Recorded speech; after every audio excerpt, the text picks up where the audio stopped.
Hi everybody, welcome back to Small Caliber Arms Review. Today we're not going to do a gun video, but we're going to do a video on replacing these target stands here.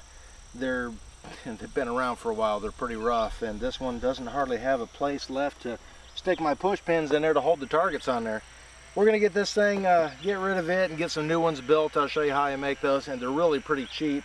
I can get 4 of them out of a sheet of plywood. They are 2 foot wide, 4 foot tall, and there is one 2x4 that makes the stand up there, a few drywall screws, and it's ready to go. Really, it's pretty cheap target.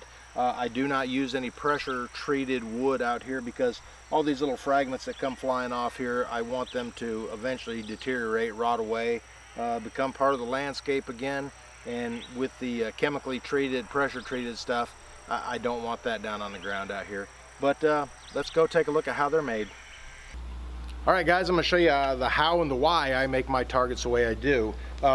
Mostly it's for the silhouette style targets. They are 24 by, I don't know, 38, something like that, pretty good size. The targets I make are 24 by 48, and the reason I do that is because it eliminates some waste. I can go down and buy a 4x8 sheet of plywood at Lowe's. This is like 3/8. It's not a good quality. It is plywood though, it's not OSB. I would warn against OSB because the weather will have a really adverse effects on it. The plywood will stay together better. I do get untreated plywood, and the reason I do that is, of course, I don't want the treated splinters laying all over the ground up there and not rotting away. This will rot away.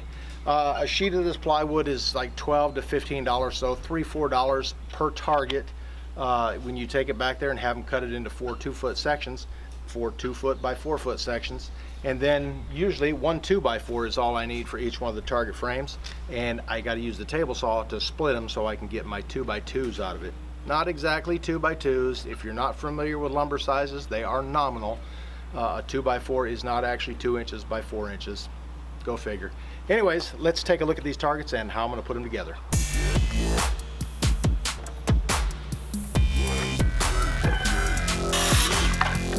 Alright, I like to go ahead and cut these to length first, and the reason is because it's a little easier to run this through the table saw when I'm not trying to fight or wrestle a whole 8-foot 2x4 through there.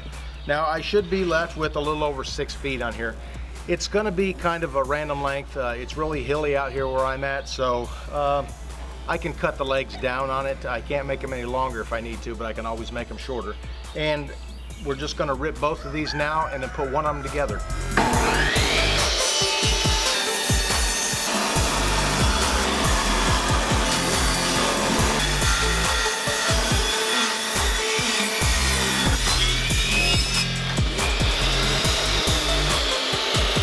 Alright, now that I got the pieces all cut out, I'm going to use some 1 5/8 and some 3-inch screws to put this thing together. It's not, I'm not building a home here, I'm not building a barn, but it's just a target, so, I mean, the techniques are probably a little, you know, not up to code, I guess, but I don't know what the code is for a target. Let's get one of these things put together.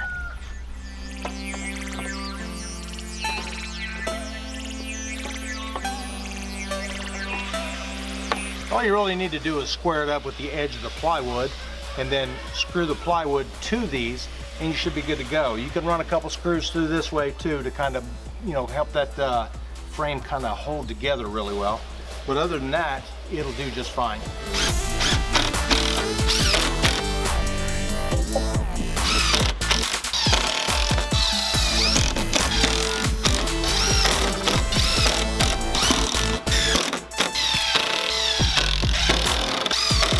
Now we'll put 4 of them in there just to kind of hold the horizontals to the verticals, and it should be good to go.